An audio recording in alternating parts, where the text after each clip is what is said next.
Hey, it's Kelly. On today's episode, I'm interviewing the authors of Wake, Rise, Resist, The Progressive Teen's Guide to Fighting Tyrants and A-holes.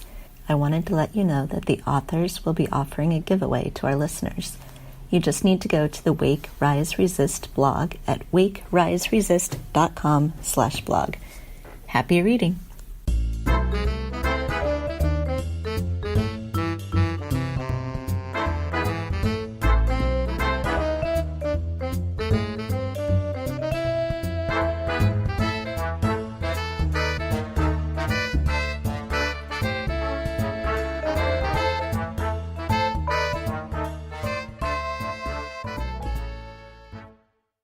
Hey everybody, this is Kelly with Two Broads Talking Politics. I'm very excited today to have with me two guests who've written a book. So I have with me today Kerri Kennedy and Joanna Spathis, and they have written a book called Wake, Rise, Resist, The Progressive Teen's Guide to Fighting Tyrants and A-holes. Is A-holes how you want me to say it, guys? Exactly. Yes. All right. So welcome, Kerri and Joanna. We're so glad to be here. Thank you. Thank you for having us. Yeah, I was really excited to see this book. It fits the theme of our podcast perfectly. Well, it's so fun to hear you read the title, too, because it still makes me giggle. So that makes me happy. I thought the same thing. I thought, well, certainly I'll be used to it by now, but no, it still just gives me a glimmer of joy in my heart. Yeah. And in these days, anything that can give you that glimmer of joy is a good thing. Exactly. Totally. So let's start. We'll get into talking about the book in a minute, but let's talk about you guys for just a minute here. How did you guys meet? Tell us a little bit about who you are. I moved to the Chicago area just before 2000 and got a job at a medium-sized publishing company. Joanna was working there too and just coming out of a relationship. So we were sort of both in these new moments in our lives. And, you know, it was like, I feel like in retrospect, it was like, you know, two strangers looking across the dance floor and being like, hello. And it was just like, completely, you know, we just inspired each other and encouraged each other, and we just became super good friends, and it led to, you know, crazy amounts of learning to salsa dance and then salsa dancing 5 nights a week, and then doing an AIDS charity bike ride from St. Paul to Chicago, and I mean, just like crazy madcap insane adventures that are all Joe's fault, but so we've been friends ever since then. So it's been, you know, a great ride. Yeah. And now we actually live across the street from each other. We raising kids who are great friends. I mean, it's really one of the luckiest breaks of my life is meeting her. And actually, like she said, it was like dating, except that we didn't have to play it cool. So I was like, is she going to call me? We were so excited. So it's been wonderful. It's such an exciting opportunity to work together on this. I feel like we've been searching for ways to work together ever since life got a little more bogged down with, you know, families. And we're really proud. This is both of our first book, my first unassigned writing. So it's very exciting. That's really great. Before we dive in too deep into the book itself, I also want to talk to you guys about the Women's March in DC. Because I read on your website that you had chartered a bus to go to DC for the Women's March. And I feel like in the time that we've been doing this podcast, the Women's March is the one thing that's kept popping up over and over and over again as something that has sort of been this shared moment of nearly all of our guests, that they were at a march somewhere and that in a lot of times it inspired them to do the things they're doing. So I'd love to hear a little bit about your adventure traveling from the Chicago area to DC. I credit the march actually with bringing about the book because, you know, we heard about it, you know, you remember back those just little, you know, rumors and remarks and stuff that there was going to be a march in DC, and Joanna and I both were like, this, like, we're there, like just in those tiny little nascent moments of the march, we knew we wanted to be there. And then we started talking about it, and it was like, well, let's just go big or go home. So we went and we chartered a bus, for goodness sake, like a coach bus, and taught ourselves how to do that. And then we started advertising it and we found people and we made spreadsheets and kept track of payments. And it was like, I mean, we're both very much writers, like we're not business people at all. So it was like this great lesson in, responsibility in my 40s, just like keeping track of things. And we filled the whole bus and we had the most glorious group of people that you have ever seen. It was women, mostly women, some children, one man, Two men. and a boy. Yeah, right. Right. We And, actually had a ukulele group from Madison, funny enough. Right. Right. That gave us, I think, the confidence to start the book. But I'll let Joanna speak to her, the actual experience of the march. Yeah, I think the march was really fascinating on so many levels because it also kind of tracked our own awareness, our own kind of an eye-opening updating of what we understood in terms of intersectionality. I think that was a concept that we really didn't know a lot about. And so I don't know if everyone remembers the march. There was a lot of struggle in it to see who was being represented and who had a seat at the table, who was making the decisions, and there were hurt feelings. And it was a really interesting time to step back, watch these arguments, sort of try to figure out where we fit into this. We're both white, trying to understand. And I feel like I credit the march, or that whole process of the march, from everything from us gaining confidence, wanting so passionately to be with other people in a community, stand up around the world, but also to sort of really see what's happening in amongst women and amongst the world. And I think that also really lent itself to the book. I feel like I learned a ton in the process of that march, of understanding it, of understanding all of the swirling debates about it. The march itself was wonderful. It was really exciting, and we made it, and it was very smooth, and everyone trusts us to, take them other places but we also just learned a lot, I think, the processing the march and understanding, and we wanted to tackle that in the book.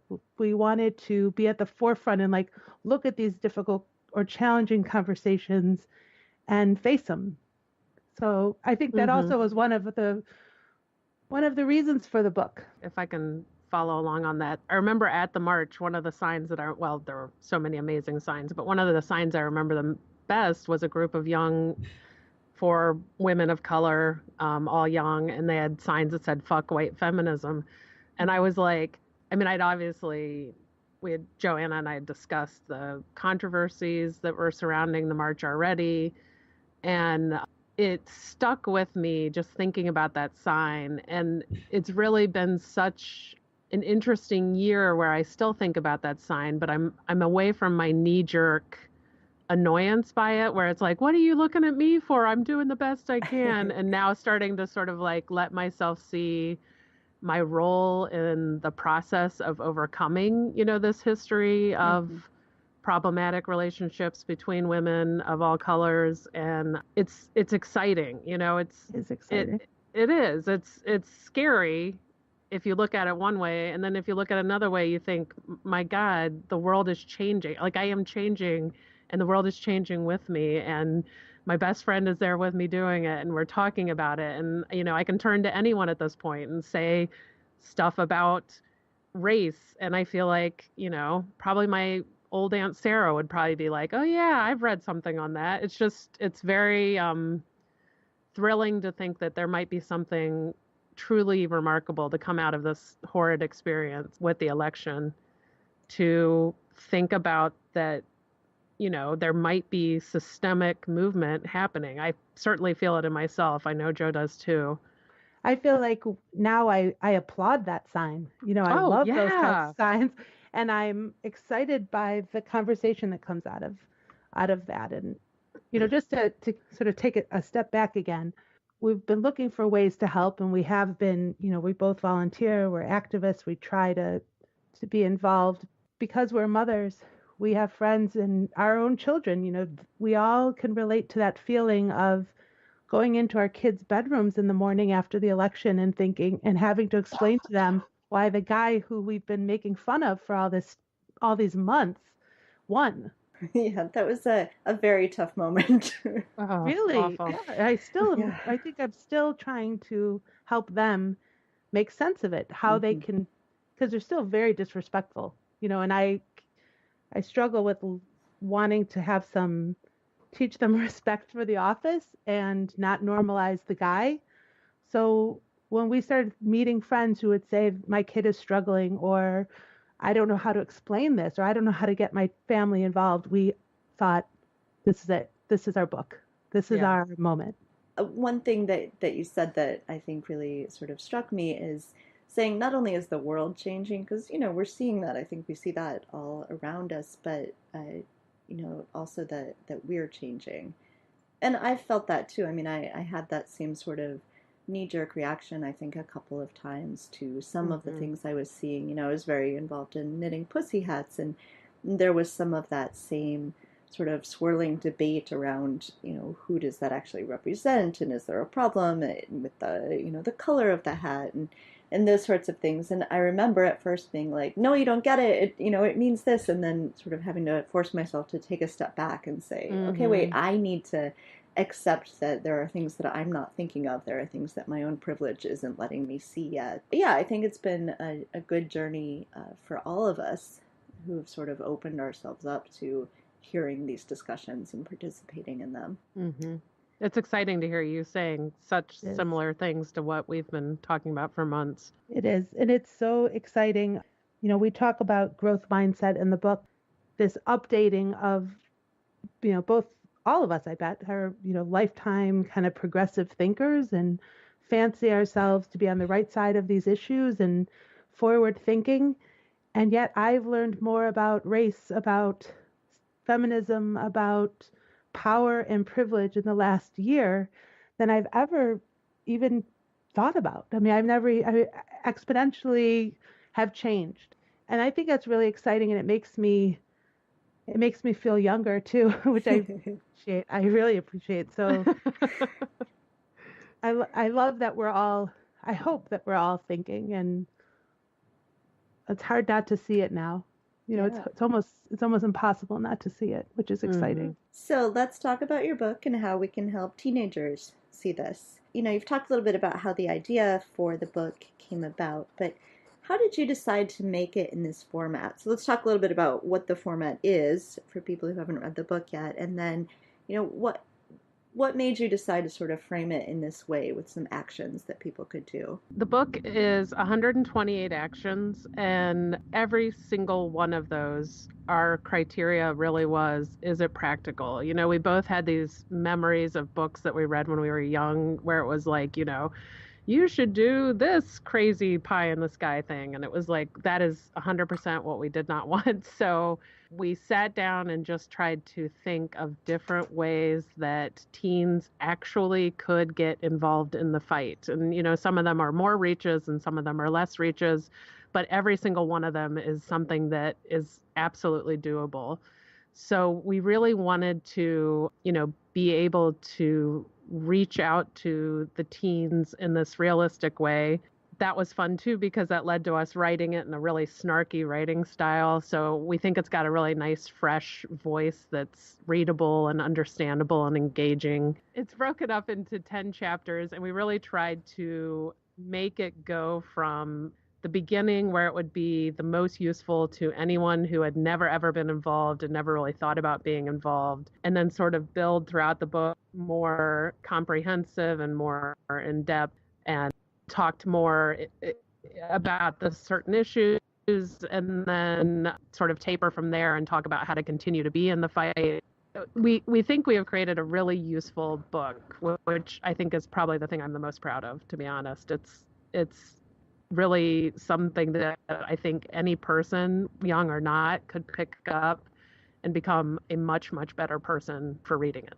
I want to just add to what she said that at some point writing the book too, it stopped being about Donald Trump, which was a really exciting moment. It became, once this guy gets out of office, we're still a country that has to reckon with how